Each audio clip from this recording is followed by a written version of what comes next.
relationships. You know, it's one of those things that everybody is so fascinated about. You come into knowledge like this and you look at your own design, you're immediately curious about those people in your life and the way that you connect to them. And obviously, there are so many different kinds of connections, different ways in which beings connect. There's all the information, obviously, that is inherent in their individual charts. And yet, for those of you that are really at human design at the beginning, I want to be able to give you something really, really, really simple. A very easy way, very superficial way, by the way, so please keep that in mind, of being able to look at any kind of partnership. You know, you and a lover, you and a friend, you and a child, you and a parent, you and a colleague, whatever it happens to be. In the early 90s, I developed a kind of nursery rhyme, you know, children's rhyme to describe the way in which people come together. And it's very simple. It works like this. If you take your design and you take somebody else's design and you put them together, what we're going to look at is, do you connect up all the centers together? There's 9 centers that are there in the body matrix.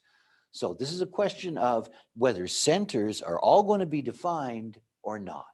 And it begins with 9 and O. That is 9 centers defined, no centers open. So this is a partnership, a relationship in which you put the 2 auras together, you look at the 2 designs, and what you see, you've got 9 centers defined. 9 and O, nowhere to go.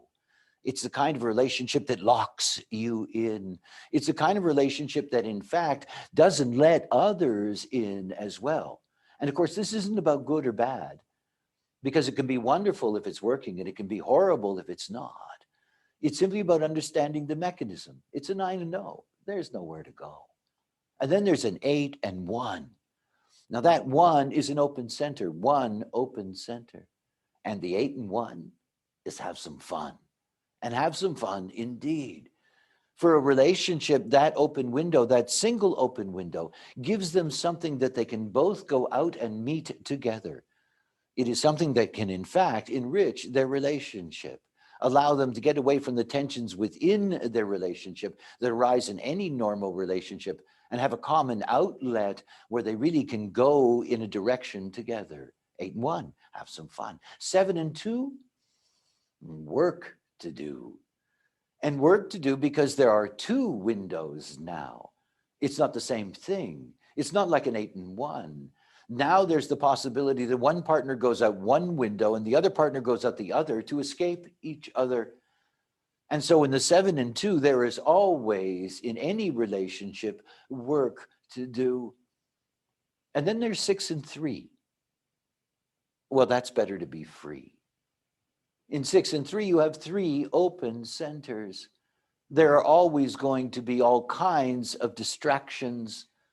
It is not like a 9 and O where you're closed in, but this is the kind of relationship that is, well, a relationship that can never really be stable all the time. 6 and 3, better to be free. And 5 and 4, well, not a relationship anymore, but it certainly can be interesting. It's a simple rhyme. 9 and O, nowhere to go. 8 and 1, have some fun.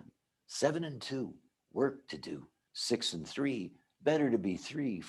5 and 4, not a relationship anymore.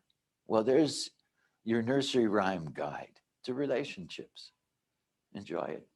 Got a dream in a tear last night, watched the world fade out of sight. Seen the ghost of time preside, eagles soared and falcons cried. Sleeping phoenix on the rise,